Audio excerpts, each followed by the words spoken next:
En scrollant dans les réseaux sociaux, je suis tombé sur cette image. Cette image nous montre que la largeur de l'Afrique semble être plus grande que la longueur de la Russie.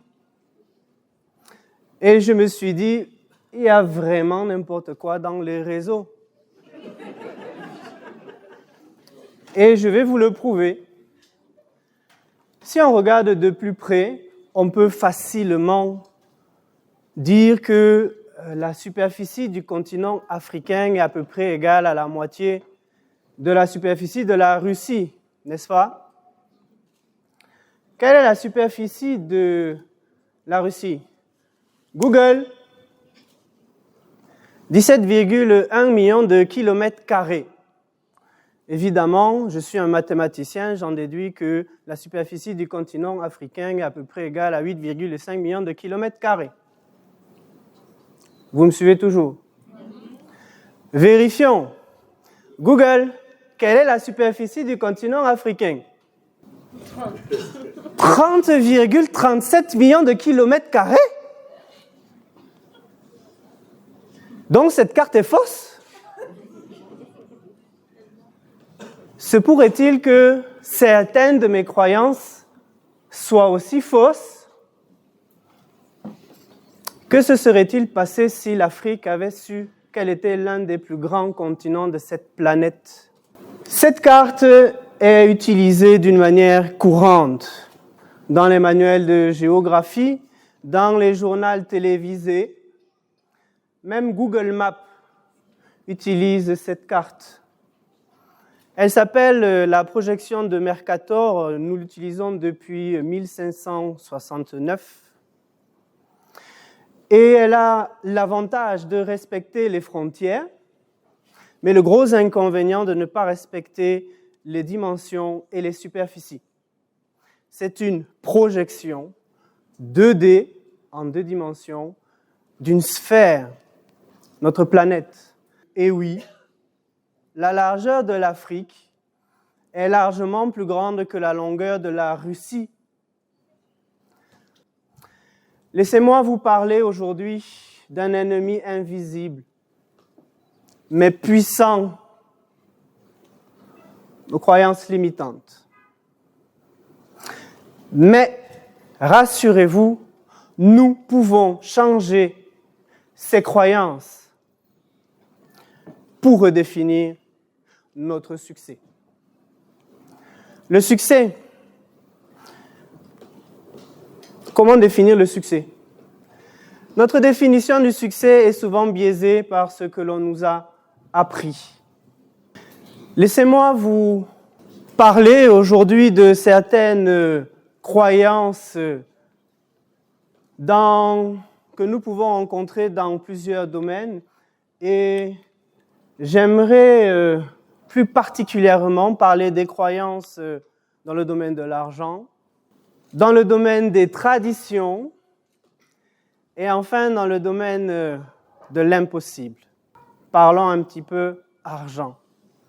Quand on parle de l'argent, souvent on entend certaines personnes dire certaines phrases, comme par exemple, l'argent ne fait pas le bonheur. Si tu veux être riche, c'est que tu es cupide. Mais la phrase que je préfère par-dessus tout, c'est la suivante. Il est plus facile à un chameau de passer par le trou d'une aiguille qu'à un riche d'entrer dans le royaume des cieux. Ces phrases façonnent notre rapport à l'argent. Et en vérité, consciemment ou inconsciemment, on en arrive à la conclusion suivante. L'argent est mauvais. Et cela crée un conflit en nous. Conflit entre notre croyance de la malveillance de l'argent et notre volonté de devenir riche. Tout le monde veut devenir riche. Ça veut dire quoi, être riche?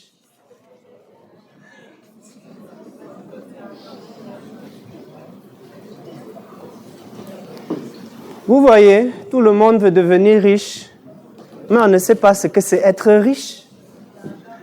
Autant demander à un GPS de nous amener à une destination qu'il ne connaît pas.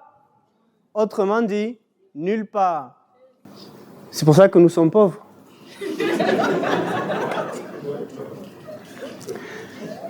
Il est donc nécessaire de se former à la gestion financière et de se fixer des objectifs financiers pour redéfinir son succès. Parlons de tradition. Je vais vous raconter une petite histoire qui s'appuie sur ce qu'on appelle le théorème des singes. Le théorème des singes est une expérience que certains scientifiques ont réalisée sur des groupes de singes. Ils ont donc pris 3 singes qu'ils ont positionnés dans une cage. À l'intérieur de la cage, ils y ont positionné une échelle et en haut de l'échelle, une banane. Comme on pourrait l'imaginer, les 3 singes ont commencé par se diriger vers l'échelle pour aller récupérer la banane. Ils avaient faim. Mais les scientifiques ont voulu tester le comportement des singes en rajoutant une douche froide. C'est-à-dire que dès qu'un singe voudra monter en haut de l'échelle, les autres se recevront une douche froide. Très vite, les singes, essayant d'escalader l'échelle pour aller chercher la banane, ont fait le lien. Monter à l'échelle égale douche froide.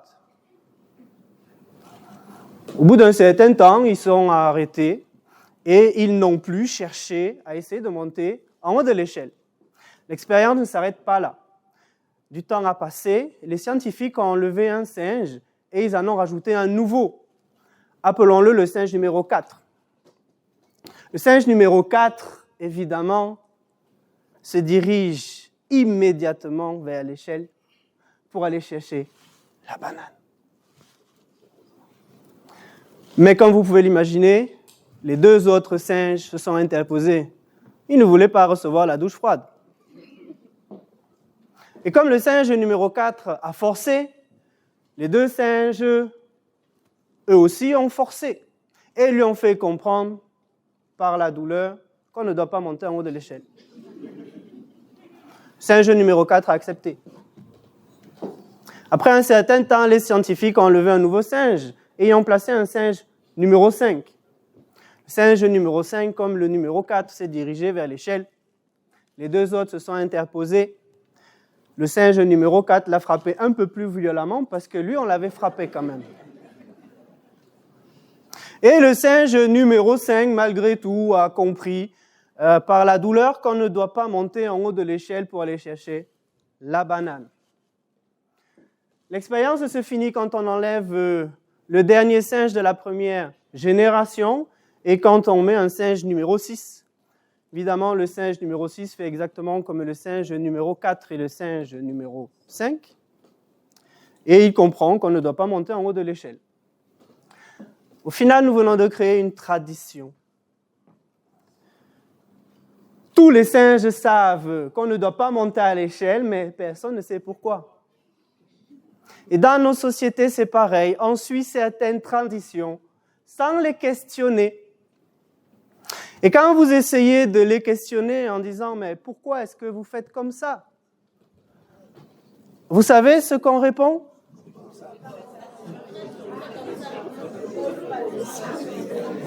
« Eh mon frère, on va faire comment ?»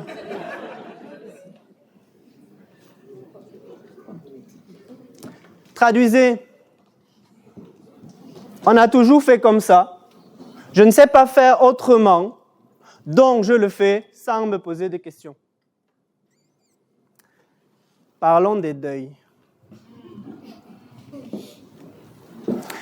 Vous savez ce que je ne comprends toujours pas après avoir fait 20 ans au Cameroun?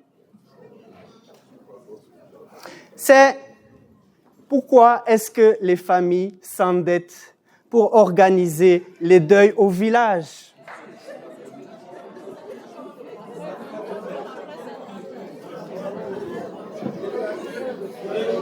Pourquoi est-ce qu'on met le corps à la morgue pendant 1 mois, 2 mois, parfois 6 mois? Et pourquoi est-ce qu'on ne fait pas comme au Nord Cameroun, on enterre demain? Et quand je pose ces questions à mes collègues, vous savez ce qu'ils me répondent? On va faire comment?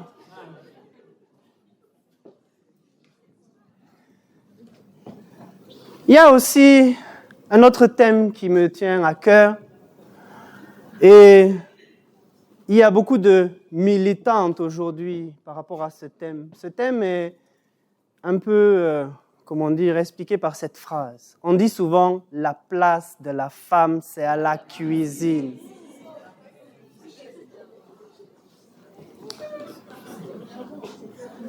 Et je me demande, mais pourquoi est-ce qu'on dit ça? En Afrique, nous avons quand même 2 présidents de la République, en Tanzanie et en Namibie. Et quand je pose la question autour de moi, vous savez ce qu'on me répond? Non, on ne va pas faire comment?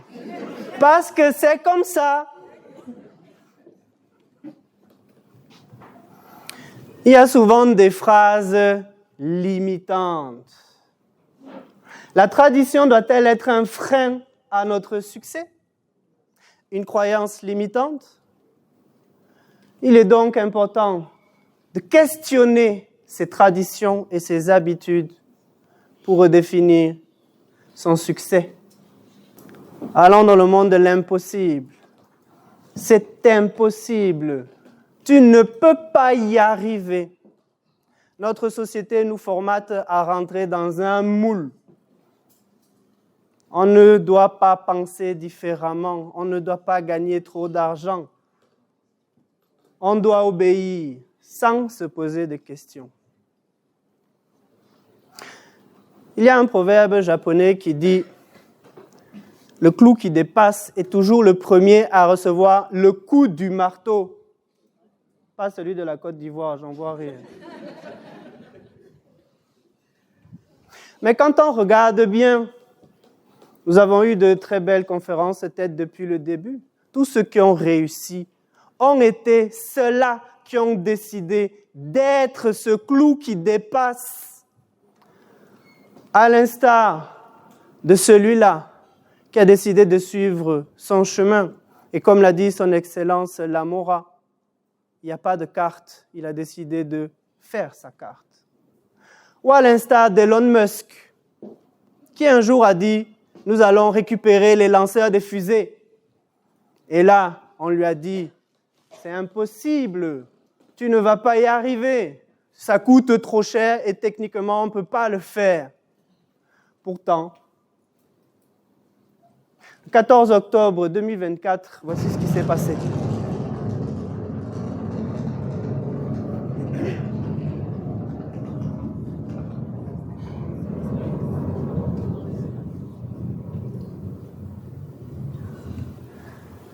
Ça paraît tellement simple. On dirait un drone. Mais ne vous y méprenez pas. Ce lanceur mesure 123 mètres de haut, plus grand qu'un immeuble de 30 étages. Il pèse plus de 7000 tonnes. C'était impossible. Pourtant, il l'a rendu possible.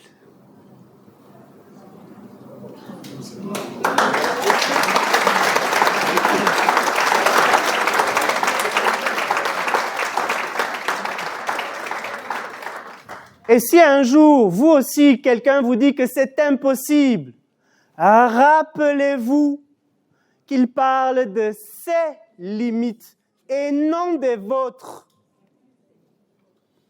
Ne dit-on pas impossible n'est pas camerounais?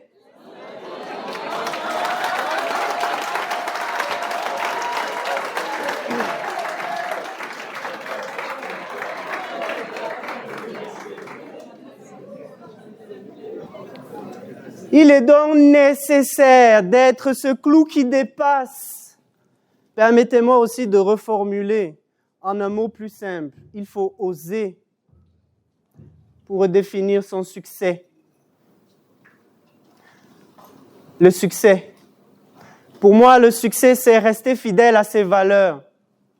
C'est faire ce qui est juste et c'est passer du temps avec sa famille. Si vous allumez la radio, vous allez entendre des chansons, évidemment, mais il y a une chanson que j'aime bien. Une chanteuse camerounaise, dans une de ses chansons, nous dit ceci. Oyo. Oyo.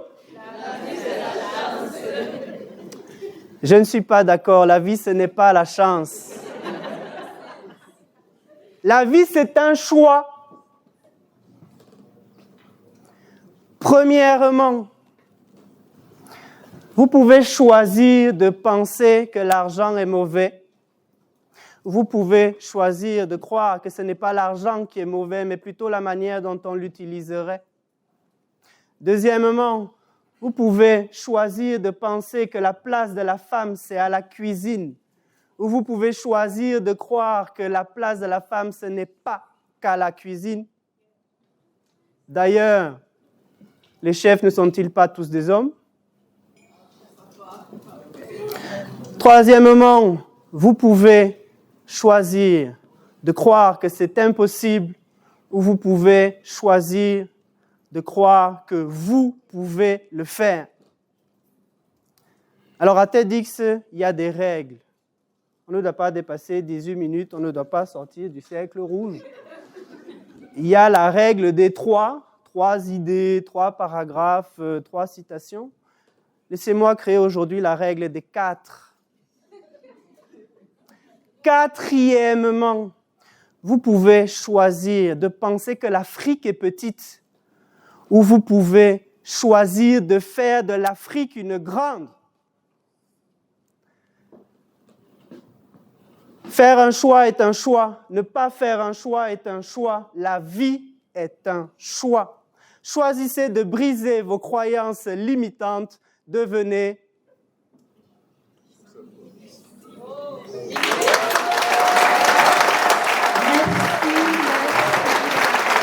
Je vous remercie.